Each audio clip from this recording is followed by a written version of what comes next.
Selamat datang di channel Pemuja Malam. Jangan lupa like, share, and subscribe ya. Terima kasih. Chapter 18. Seperti dikejar hantu gentayangan. Adam baru menyalakan laptopnya saat tiba-tiba Pak Penny mengetuk pintu. Begitu dipersilahkan masuk, Pak Penny segera menyodorkan ponselnya. Mbak Naya katanya mau ngomong sesuatu. Adam menerima ponsel Pak Penny dengan senyum geli, padahal istrinya itu punya nomor ponselnya. Mengapa harus melalui Pak Penny? Iya sayang, Adam sengaja mengaktifkan pengeras suara. Assalamualaikum mas, balas Naya. Waalaikumsalam sayang. Seseorang yang duduk di seberang meja Adam tentu syok mendengar Adam memanggil wanita di seberang sana dengan sebutan sayang. Ineke mengenal seluruh keluarga Adam. Jelas wanita itu tahu jika Adam tidak memiliki saudara perempuan baik adik maupun kakak. Sepupu Adam yang ditahu semuanya pria. Lantas siapa wanita di seberang sana? Mas, ini ada map warna hijau ketinggalan di nakas. Nay khawatir, ini Mas butuhkan. Jika tidak, biar Nay simpan di ruang kerja Mas Adam. Jelas Naya. Astagfirullah, jadi berkasnya ketinggalan. Ini nih, gara-gara buru-buru pengen cepat pergi kerja, agar bisa cepat pulang temani istri. Jadi teledor kan? Adam tertawa renyah, sementara Naya tidak menyahuti. Karena dia tengah dilanda rasa malu dengan gombalan yang Adam lontarkan. Sayangnya, Mas gak bisa lihat pipi istri Mas yang kemerahan. Tambah Adam masih dengan wajah sumringah. Istri, sementara Ineke syok mendengar ucapan Adam. Apakah Adam sudah menikah? Kesadaran menyentak Ineke. Dia merasa bodoh banget pernah lepasin Adam. Ternyata gak ada yang bisa menyamai Adam dalam memperlakukannya sebagai perempuan. Adam sabar, bertanggung jawab, dan juga sangat pengertian. Andai dulu dia tidak egois dan mengejar sebuah kesempurnaan, lelaki itu pasti sudah menjadi miliknya. Apakah tidak ada kesempatan kedua untuknya? Biar Pak Benny yang ambil sayang, lain kali kalau ada apa-apa langsung telepon Mas, kapanpun. Apa yang Mas kerjakan ini untukmu, jangan sungkan. Kamu prioritas utama Mas, mengerti, Ineke tidak kuat semakin lama mendengar obrolan Adam, dia merasa sakit hati, dan dia tidak sanggup. Ineke buru-buru keluar ruangan Adam dengan mata yang sudah siap menangis. Dia tidak mau melepaskan Adam. Dia tidak rela. 2 bulan berlalu sejak Naya dan Adam menikah. Mereka semakin mesra dan bahagia. Adam juga rutin terapi dengan Dr. Fadil. Di setiap pada kesempatan, Fadil juga mengunjungi Adam dan Naya.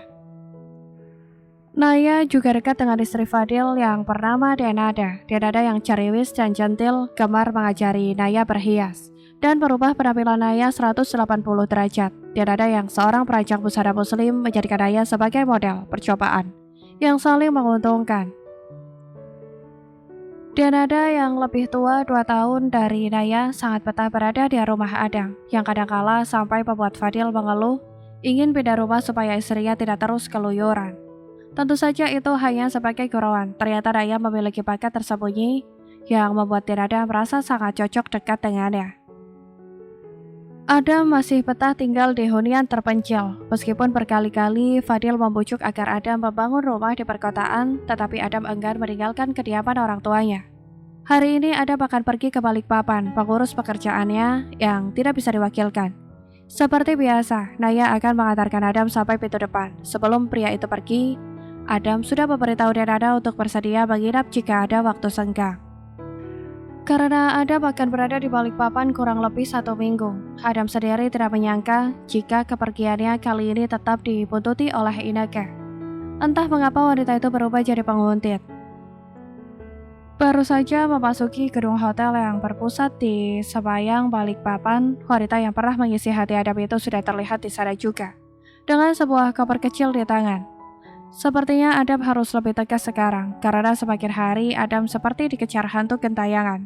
Ada rasa khawatir di hari Adam jika keberadaan Ineke membuat Naya tidak nyaman. Ineke menghampiri cepat Adam yang beriringan dengan Pak Benny. Adam, panggil wanita itu. Adam mengangkat alisnya, merasa jengah dengan wanita masa lalunya ini. Adam tidak berkeinginan menjalin hubungan apapun dengan Ineke, termasuk sebuah pertemanan. Tidak. Adam, aku memang hilaf waktu itu. Tapi tahu gak, justru karena kejadian itu aku sadar. Cuma kamulah orang yang aku sayang. Aku mau menghabiskan hidup dan berdua bersamamu. Aku gak bisa ke orang lain, Ed. Adam menggelengkan kepalanya. Lalu, sekarang kamu mau apa? Tanyanya. Aku ingin memperbaiki segalanya. Adam terkekeh sinis. Berani-beraninya perempuan itu meminta kembali saat dia sudah dihancurkan berkali-kali. Terlambat, Kak. Aku sudah menutup masa lalu. Sekarang kamu hanya ada di bagian kenangan, bukan masa depan aku. Ineke kembali ingin meraih tangan Adam, namun Adam segera mencegahnya. Adam, please forgive me. Adam menggeleng. Maaf, Kak. Aku tak sebaik itu untuk memaafkan kesalahanmu yang bahkan hingga kini masih mengakibatkan trauma untukku. Adam segera menjalankan kursi rodanya. Ditolak sedemikian rupa, Ineke tak terima. Dia membulatkan tekadnya untuk mengacau wanita yang menjadi istri Adam. Dengan malu dan rasa kecewa, Ineke tidak jadi melanjutkan niatnya untuk membujuk Adam. Kini tujuannya berbalik arah, yaitu menyerang istri Adam. Di rumah Adam, Naya membuka tasnya dan mengambil beberapa lembar uang. Maaf ya Pak, jadi ngerepotin sampai tengah malam begini. Tony, pria 40 tahun yang sudah mengabdi pada Adam 8 tahunan, Naya merasa tidak enak karena Tony harus mencari cumi asin yang sedang ingin Naya masak sambal. Naya akan selalu memperhatikan semua yang bekerja di rumah suaminya. Selalu seperti itu. "Dak apa-apa Mbak Nay, tadi karena hujan lebat makanya terlambat pulang," ujar Pak Tony ketika Naya menyodorkan beberapa lembar uang. "Terima saja Pak, biar Nay lega, udah bikin Pak Tony terlambat pulang." Tony menggelengkan kepalanya karena merasa tersanjung dengan istri atasannya. Sungguh mereka sangat serasi, sama-sama dermawan. Pergi gelap pulang petang sudah menjadi rutinitas Imron untuk menghindari istrinya. Entah mengapa ia begitu sulit memaafkan kesalahan Dewi yang menurutnya begitu tidak lumrah.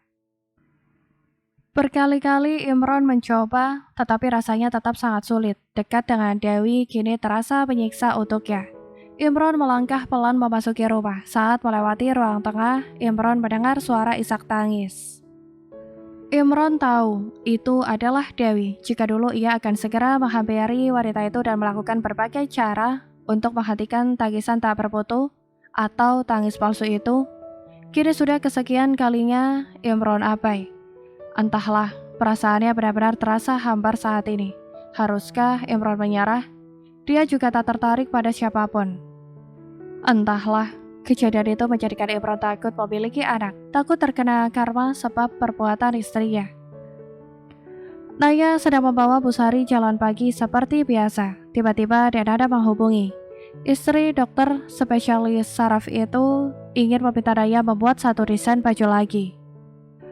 Tentu tidak cuma-cuma. Sebulan lalu Naya sudah membuat desain baju yang Denada gambar dan disempurnakan oleh tangan Naya. Dan dalam hitungan minggu, rancangan itu sudah mendapat pesanan lumayan banyak. Denada akan membagi keuntungan dengan Naya jika produk itu benar-benar laku. Iya Mbak, nanti kulihat ya, jawab Naya menerima usulan Denada. Karena matahari mulai terasa hangat, Naya menuntun Ibu Sari untuk kembali ke rumah.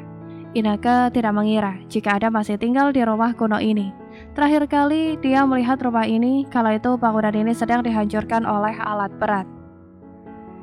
Ineke pikir rumah itu akan diratakan dengan tanah dan tidak akan dibangun kembali. Ternyata pikirannya salah.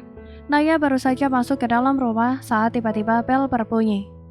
Biar saya saja Bu, ucap Naya segera menghampiri pintu setelah membantu ibunya masuk ke dalam kamar.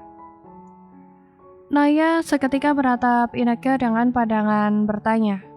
Kamu? Apa kamu istrinya Adam? Tanya Ineke. Belum sempat Naya menjawab, Ineke seolah merekaskan sesuatu. Aku adalah kekasih Adam, wanita yang dicintainya bertahun-tahun. Bahkan aku yakin sampai detik ini. Ineke melihat rona wajah Naya yang berubah. Dia merasa menang. Mbak masih berharap sama Mas Adam. Tanya Naya dengan kepalan tangan yang menguat di sisi tubuhnya. Ineke tersenyum. Saat ini Adam hanya kecewa. Aku yakin itu tidak akan bertahan lama. Adam itu orangnya pemaaf, jadi dia pasti akan memaafkan aku. Terlebih kita dari dulu partner kerja yang pas. Semoga berhasil, Mbak. Semoga perasaan Mas Adam memang masih sama seperti dulu. Ucap Naya yang akhirnya memilih melenggang tanpa meminta si tamu masuk. Ineke terlihat terkejut dengan ucapan dan Naya yang meninggalkannya begitu saja. Waktu berlalu dengan cepat. Tidak terasa, sudah 4 hari Adam tidak pulang untuk bertemu istrinya. Komunikasi yang terjalin di antara mereka juga tidak menentu. Naya sebisa mungkin tidak ingin mengganggu pekerjaan Adam yang sedang sangat sibuk. Dia juga tidak bisa bersikap seperti biasa saat kepalanya terus saja memutar pemikiran tentang akan ditinggalkan oleh Adam. Setelah Ineke kembali kehidupan pria itu.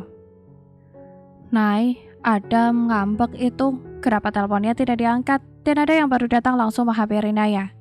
HP-nya di kamar, nanti tak ambil, Mbak, balas Naya santai. Kamu lagi marahan sama Adam. Naya dengan cepat menggelengkan kepalanya.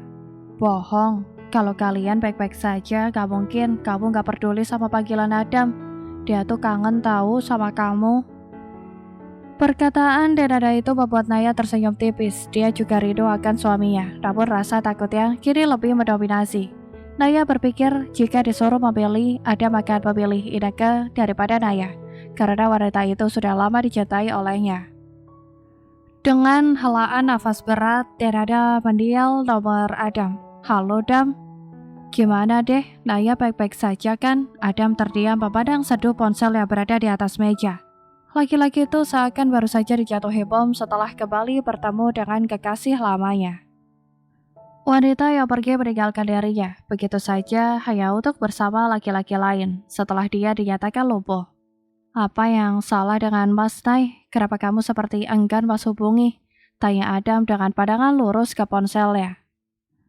Adam tersenyum. Dia memang beruntung mendapatkan Naya. Wanita itu memang sangat jeli jika menyangkut keperluannya. Hingga sekarang dia sudah bergantung sepenuhnya pada Naya. Sayangnya dia harus meninggalkan Naya demi tuntutan tanggung jawabnya sebagai pimpinan perusahaan.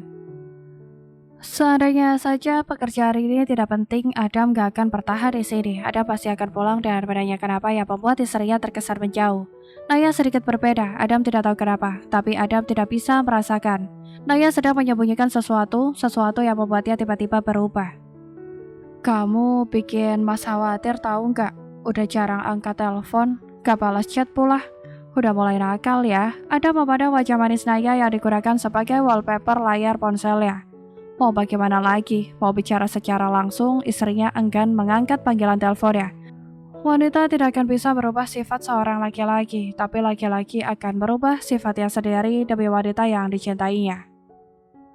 Pak Benny mengabarkan pada Adam jika orang yang akan ditemui sudah datang. Akhirnya Adam kembali menyelesaikan masalah pribadinya dan menjadi pemimpin yang profesional seperti biasa. Meski cacat secara fisik, Adam tetap mampu membuat pesaing bisnis berpikir 2 kali untuk berselisih dengannya. Adam memiliki kecerdasan yang luar biasa. Seorang pria tengah meratap ke arahnya wanita dengan sorot mata yang tak dapat dijelaskan artinya menggunakan kata-kata. Wahid kembali menatap Tanti dengan begitu teduh menenangkan, seakan ada banyak rasa ingin dia ungkapkan, meskipun hanya sekedar lewat pandangan. Pikiran melarikan bayangan pada memori lama. Ia melihat sosok Ines manja, kadang manipulatif. Lalu sekelebat gambar Tanti yang kuat tampil apa adanya. Ia tidak bermaksud membandingkan keduanya, namun pikiran itu sulit ditampik begitu saja. Wahid meraba perasaannya sendiri, cintanya pada Ines kian memudar seiring dengan berjalannya waktu. Tentu saja bukan karena kini telah ada pengganti, melainkan setelah dia menyadari jika Ines tidak pernah mencintainya dengan tulus. Kini yang tersisa hanya harapan jika calon anaknya baik-baik saja berada di rahim seorang ibu yang sama sekali tidak peduli dengan kesehatan bayinya. Ines hanya peduli dengan dirinya sendiri. Entah bagaimana perkembangan anaknya, karena ibunya tidak berhenti mengkonsumsi obat diet sepanjang kehamilannya. Wahid sudah memberi ketegasan, tetapi sepertinya tidak dianggap. Senyum mengembang di wajah Wahid kala mengingat roman percintaannya bersama Tanti. Pria itu seakan-akan ingin mengulang kembali tetapi rikuh pada sang fajar. Perempuan hitam manis itu menggeliat nyaman di dekat dadanya. Ia menikmati memandang wajah istrinya dari dekat. Bukan sebuah dosa, karena memang sudah sepantasnya Wahid memberi nafkah batin untuk istrinya. Mereka sudah beberapa bulan menikah dan ini kali pertama dia baru memberikan hak istrinya. Wahid tidak pernah menganggap bahwa pernikahan adalah sebuah candaan. Wahid sudah siap mendaftarkan pernikahan mereka secara resmi. Sementara Tanti, wanita itu juga ikhlas disentuh oleh Wahid karena dia tahu bahwa sudah menjadi tugasnya untuk melayani suaminya. Istirahat makan siang sudah berjalan dari setengah jam yang lalu, namun Adam belum juga beranjak dari kursinya. Bukan karena pekerjaan yang tak bisa ditinggalkan, tapi ia tengah sibuk meratapi layar handphonenya sudah berhari-hari. Tak ada pesan yang mengingatkannya untuk makan tepat waktu, menghela nafas berkali-kali untuk mengenyahkan rasa kesal yang tiba-tiba menyusup ke hatinya. Adam akhirnya menghubungi sekretarisnya untuk membelikan makan siang. 1 jam berlalu hingga jam makan siang terlewatkan, tetapi tak mendapati satu pesan pun dari Naya. Hal itu berdampak cukup besar pada konsentrasinya. Ia tak fokus dalam melakukan hal penting. Dan akhirnya Adam menyerah. Hari ini juga Adam mengambil penerbangan ke Palangkaraya. Adam sampai rumah hampir jam 11 malam. Namun Naya tidak berada di kamar mereka. Adam mencari di kamar Bu Sari dan ternyata Naya memang tidur bersama sang ibu. Entah merasa diperhatikan atau ikatan batin Naya yang begitu kuat dengan Adam. Mata Naya tiba-tiba terbuka. Adam memang sudah tidak berada di ambang pintu, tapi penciuman Naya tidak bisa dibohongi. Naya turun pelan dari sisi ibunya dan mengikat rambutnya asal, lantas keluar dari kamar memastikan instingnya benar. Adam baru melepas kemejanya saat Naya menyusul ke dalam kamar mereka. Perlahan Naya mendekati Adam untuk meraih tangannya. Sayang, kaget Adam. Karena sedikit melamun dia tersentak saat Naya meraih tangannya. Sudut bibir Adam tertarik saat melihat wajah yang dirindukan. Kamu lagi marah sama Mas. Kenapa Mas selalu dicuekin seperti ini? Adam tak melepaskan tangan Naya.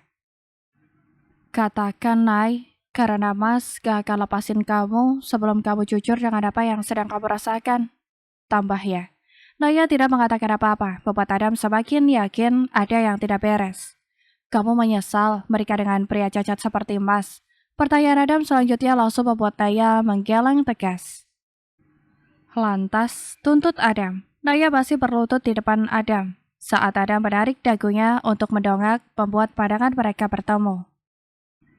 Kamu harus tahu, Nay, apapun yang Mas lakukan kacau, karena kamu sengaja nggak mau berkomunikasi. Hanya ragaku yang di sana, sementara hatiku berada di sini, bersamamu. Adam menyentuh ujung bibir Naya dengan jari jempolnya. Rinduku padamu seperti menghilangkan kewarasanku.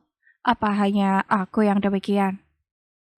Sontak saja mendengar pertanyaan Adam, Naya langsung menghambur ke pelukan hangat lelakinya, suami yang sebenarnya sangat dirindukan. Bersambung.